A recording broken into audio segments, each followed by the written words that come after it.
IVS 6B जो आपका paper है और जिसका एग्ज़ाम होने वाला है, उसमें जो आपका फर्स्ट ग्रुप होगा यानी ग्रुप ए, उसमें से आपके 5 क्वेश्चन 1-1 नंबर के पूछे जाएंगे और 2 क्वेश्चंस 5-5 नंबर के। तो ये 5 क्वेश्चन 1-1 नंबर का होगा तो 1 × 5 दैट इज़ 5 नंबर, और 2 क्वेश्चन 5 नंबर का होगा 2 × 5 दैट इज़ 10 मार्क्स। ठीक है, तो ये 15 मार्क्स हो गया जो टोटल नंबर होगा, जो 75 मार्क्स का क्वेश्चन है, और 15 इधर हो गया। और लॉन्ग क्वेश्चन आपको 15 नंबर का 4 बनाना है, तो ये हो गया आपका 60। तो 60 + 15 75 हो गया, और आपका जो है 25 प्रैक्टिकल है। ठीक है, तो टोटल हो गया 100। अब जो ग्रुप 1 से पूछा जाएगा 5 शॉर्ट क्वेश्चन और 2 और भी शॉर्ट क्वेश्चन, उसके लिए मैं इंपॉर्टेंट क्वेश्चन आपको प्रेजेंट करने जा रहा हूँ। इसमें आप में से कुछ लोग का डिमांड कि यूनिट 3 और 4 आई थिंक, या 2 या 3 का वीडियोस, तो इसमें से कुछ क्वेश्चंस उससे भी बिलोंग करता है, और बाकी कुछ चीज़ें जो हमने अपलोड किए हैं आप मेरे प्लेलिस्ट में जाकर देखेंगे, IVS का या IVC का, उसमें सारा चीज़ मिलेगा आपको। ठीक है, तो चलिए सबसे पहला क्वेश्चन देखते हैं आज का। आज कुछ क्वेश्चन है और जिसका हमने सॉल्यूशन नहीं बताया उसका सॉल्यूशन भी अवेलेबल है। देखिए, ये सब जो क्वेश्चन इंपॉर्टेंट है 1-1 नंबर का है। व्हाट इज़ मल्टीमीडिया, हालांकि ये लॉन्ग क्वेश्चन में भी आएगा व्हाट इज़ मल्टीमीडिया, तो अगर लॉन्ग क्वेश्चन में आएगा तो आपको पूरा लिखना अच्छे तरीके से, चूँकि 15 मार्क्स का 2 क्वेश्चन हो सकता है, और अगर 1 नंबर का है तो व्हाट इज़ मल्टीमीडिया आपको शॉर्ट आंसर लिख के यहाँ से निकल जाना है। पहला क्वेश्चन बहुत इंपॉर्टेंट है। उसके बाद आपसे पूछेगा what are the elements of multimedia, यानी मल्टीमीडिया का एलिमेंट्स क्या, जो हमने आपको बताया था टेक्स्ट है, इमेजेस है, वीडियोज़ है, ये सारे क्या होते हैं, एलिमेंट्स ऑफ मल्टीमीडिया होते हैं। ठीक है, फिर आपसे पूछा जा सकता है व्हाट इज़ प्रेजेंटेशन, प्रेजेंटेशन क्या होता है, प्रेजेंटेशन को कैसे बनाते हैं, प्रेजेंटेशन के टूल्स क्या क्या होते हैं। कल ही के वीडियो में हमने आपको बताए थे, सबसे जो ज़्यादा यूज़ होने वाला पावर पॉइंट है, जो बेसिक है, जिसको बहुत सारे लोग यूज़ करते हैं अपनी प्रेजेंटेशन बनाने के लिए, यानी किसी कंटेंट को उसमें पिक्चर लगाकर, उसमें ऑडियो लगाकर, साउंड लगाकर, वीडियो लगाकर उसको जब प्रेजेंट किया जाता है तो उसको हम लोग कहते हैं प्रेजेंटेशन कहते हैं। ठीक है, नेक्स्ट पूछा जाएगा आपसे what is image capturing, image capturing क्या होता है, कैसे करते हैं, किस पर्पस के लिए करते हैं। अगर शॉर्ट में पूछा गया है तो बिल्कुल 2 लाइन से 3 लाइन लिखेंगे या उससे भी छोटा लिखेंगे, ज़्यादा नहीं लिखने का। नेक्स्ट क्वेश्चन आपसे पूछा जा सकता है what are authoring tools, authoring tools क्या क्या होता है। तो कल की वीडियो में जाके देखिए हमने क्या क्या बताया ऑथरिंग टूल्स, इंपॉर्टेंट क्वेश्चन है। उसके बाद देखिए what is sound and the speed of the sound, ये क्वेश्चन है, इसकी डेफिनेशन भी यहाँ पे हमने लिख रखी है। साउंड क्या होता है और इस साउंड की स्पीड क्या होती है। ठीक है, तो sound is a form of energy, sound एक तरह की एनर्जी है that is produced by vibration. कब होता है, जब कोई चीज़ वाइब्रेट होती है। कब, व्हेन एन ऑब्जेक्ट वाइब्रेट, जब कोई ऑब्जेक्ट वाइब्रेट होती है, it causes the air particles around it to vibrate. तो इससे क्या होता है कि उस ऑब्जेक्ट के चारों तरफ जितने भी पार्टिकल्स होते हैं सब वाइब्रेट होना शुरू हो जाते हैं, and creating a sound wave. और क्या बनाते हैं, एक साउंड वेव बनाते हैं। ठीक है ना, these sound waves travel through the air, और ये जो साउंड होता है ये किस माध्यम से ट्रैवल करता है, एयर के माध्यम से ट्रैवल करता है। सच एज वाटर और solid materials, other mediums, air भी हो सकता है, दूसरे मीडियम भी हो सकता है, वाटर भी होता है, सॉलिड मटेरियल्स भी हो सकता है। ठीक है, जैसे कि मान लेते हैं एक पाइप आपने देखा होगा, इधर से अगर कोई पाइप को टच करता है या हिट करता है तो इधर से आपको उस चीज़ की जो आवाज़ होती है वो सुनाई देगी, and can be detected by our ears. और इस साउंड को फिर जब ये फैल जाता है तो हमारा जो कान होता है वो डिटेक्ट करता है, और डिटेक्ट करने के बाद क्या करता है, वाइब्रेशन को कन्वर्ट कर देता है into nerve impulses that our brain interpret as sound. तो फिर उसके बाद हमारा दिमाग समझता है कि ये एक साउंड है, साउंड की पहचान होती है। ठीक है, तो ये साउंड की डेफिनेशन लिखेंगे, इसका हिंदी भी देख लें, अगर जिनको हिंदी से लिखना है तो वही उसी का ट्रांसलेशन है। ध्वनि ऊर्जा का एक रूप है जो कंपन द्वारा उत्पन्न होती है। जब कोई वस्तु कंपन करती है यानी कि वाइब्रेट करती है तो उसके चारों ओर हवा के कण कंपन करते रहते हैं, जिससे ध्वनि तरंग उत्पन्न होती है। ये ध्वनि तरंगे हवा या अन्य माध्यम जैसे पानी या ठोस पदार्थ के माध्यम से यात्रा करती है और हमारे कानों द्वारा पता लगाई जा सकती है, जो कंपन को तंत्रिका आवेगों में परिवर्तित करते हैं, जिन्हें हमारा मस्तिष्क यानी हमारा दिमाग ध्वनि के रूप में पहचानता है, इन्हें साउंड के रूप में पहचानता है। ठीक है, उसके बाद देखते हैं स्पीड ऑफ द साउंड। ये शायद आपका जो है ऑब्जेक्टिव में पूछ सकते हैं 1 नंबर का, कि साउंड का स्पीड एयर में कितना होता है, 343 मीटर पर सेकंड, 343 मीटर पर सेकंड, ऐसे भी लिखा जाता है। ठीक है ना, यानी इसको पर सेकंड कहते हैं। ये आपका 1482 मीटर पर सेकंड किलोमीटर में दिया हुआ, आप देख लें इसको। और स्टील में, सॉलिड में इस तरीके का होता है, तो आपको ये याद करना होगा। ठीक है, अगला क्वेश्चन देखते हैं क्या है।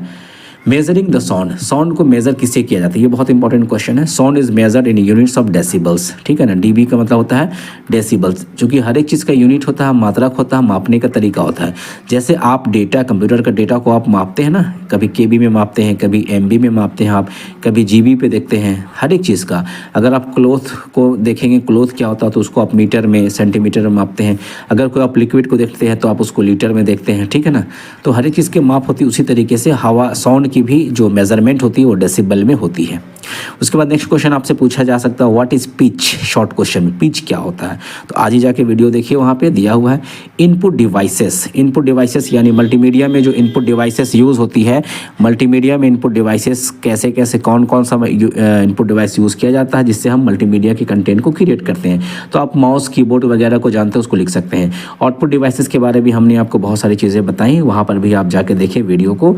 आउटपुट डिवाइसेस जैसे मॉनिटर होता है, प्रोजेक्टर होता है, ठीक है, ये सब आउटपुट डिवाइसेस। आपके स्पीकर है, आउटपुट डिवाइसेस है, जहाँ से मल्टीमीडिया के कंटेंट को डिस्प्ले किया जाता है, या साउंड डिस्प्ले होता है, या फिर कोई टेक्स्ट होता है, या इमेजेस होता है, तो उसको हम आउटपुट डिवाइसेस कहते हैं, ठीक है। नेक्स्ट क्वेश्चन आप देखेंगे, व्हाट इज नॉइज, हल्ला गुल्ला क्या होता है, नॉइज क्या होता है। इसको अपने सेंस में लगा के आप लिख सकते हैं कि अनवांटेड सोर्सेस या अनवांटेड जो थिंग्स होते हैं, दो के बीच में जैसे कम्युनिकेशन होता है, बीच में क्या आ जाता है, नॉइज़ आ जाता है, तो इसको हम कहते हैं अनवांटेड चीज़ें। तो आप उसको लिख सकते हैं। फ्रीक्वेंसी रेंज के बारे में आपको लिखना है, इसको आप भी देख सकते हैं वीडियो में जाके, फ्रीक्वेंसी रेंज क्या होती है, और डेफिनेशन भी यहाँ पे देख सकते हैं शायद। The frequency range of human hearing, यानी सुनने की जो फ्रीक्वेंसी रेंज है, typically considered to be between 20 hertz to 20,000 hertz. यानी अगर 20 से नीचे रहेगा, कम रहेगा, 19 रहेगा, तो ह्यूमन बींग नहीं सुन सकता है, और 20,000 हर्ट्ज से ऊपर रहेगा तो ह्यूमन बींग नहीं सुन सकता, मतलब वो बहुत ज़्यादा हो जाएगा, ठीक है ना। यानी ये 20 से लेके 20 से लेके और 20,000 तक का बीच का जो रेंज होता है, वहाँ से इंसान जो है सुन सकता है। इसको हर्ट्ज कहते हैं, हर्ट्ज या फिर 20 किलो हर्ट्ज, ठीक है। चलिए, ये 12 नंबर का क्वेश्चन हो गया। और क्वेश्चन देखते हैं कुछ होगा तो। हाँ, ये भी क्वेश्चन आपका यूनिट 4 से है। आप में से कुछ लोगों का कमेंट था कि यूनिट 4 का बताइए। ये शायद आपका एग्जाम में पूछ सकता है, what are the basic setup of recording system.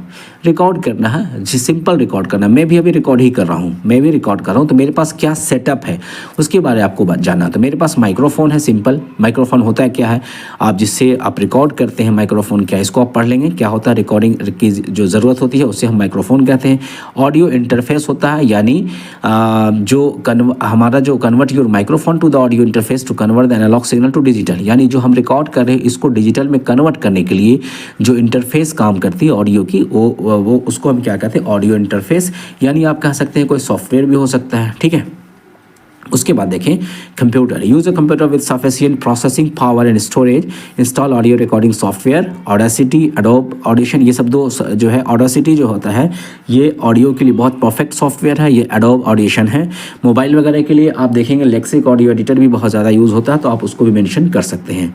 इससे क्या होता है, रिकॉर्डिंग होता है और एडिटिंग भी होता है। उसके बाद देखें रिकॉर्डिंग सॉफ्टवेयर, तो सॉफ्टवेयर रिकॉर्डिंग करने के लिए कोई ना कोई आपके पास सॉफ्टवेयर होना चाहिए। तो ये आपका क्या बन रहा है, एक सेटअप बन रहा है। क्या चीज़ का सेटअप, रिकॉर्डिंग करने का सिस्टम है।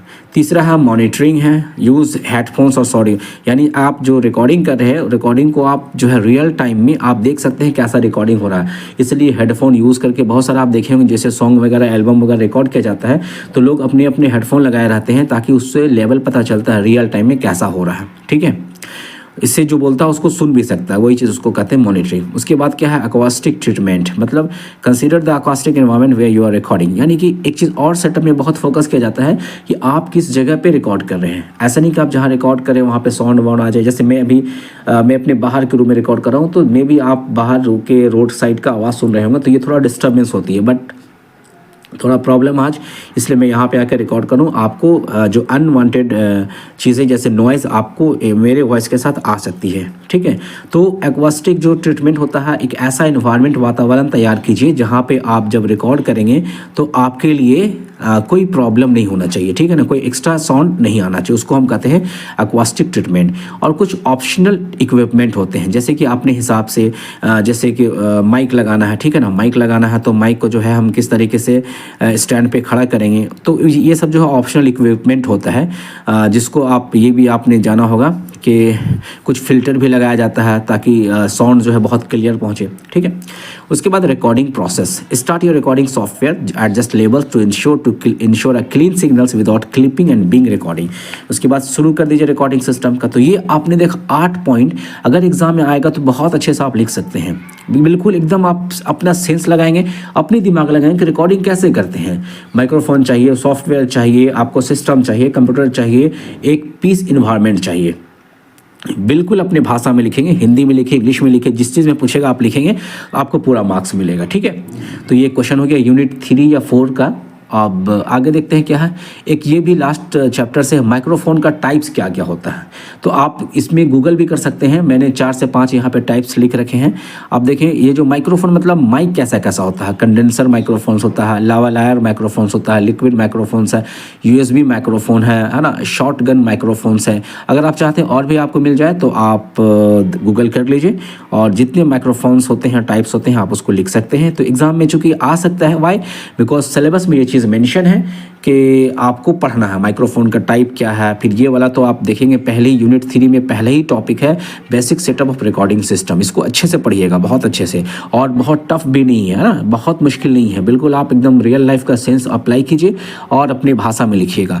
बाकी जो चीज़ें हमने क्वेश्चन दी इसको पढ़िए, और कहीं से भी अगर क्वेश्चन आता है और जिस क्वेश्चन का आपको सोल्यूशन नहीं भी आता है तो थोड़ा ट्राई कीजिए, है ना। आप थोड़ा सा अपने दिमाग को लगाइए और इधर उधर करके अच्छी चीज़ को लिख दीजिए, और कॉपी याद से भर के आइएगा। चूँकि सब्जेक्टिव है, बिल्कुल भी कॉपी पेज आधा आधा लिख के नहीं आएंगे। जब तक आप फुल नहीं करेंगे, नीट एंड क्लीन नहीं कीजिएगा, साफ सुथरा नहीं लिखिएगा, मार्क्स नहीं मिलेगा, ठीक है। आई होप की बातें समझ में आ गई होगी। और देखते हैं अगर कोई इंपॉर्टेंट चीज़ें आती है तो मैं रात तक देखूंगा, और अगर आप हमें ज़रूर बताएंगे वीडियो कैसा लगा और एग्ज़ाम कब इसका ये ज़रूर बताएंगे, ठीक है।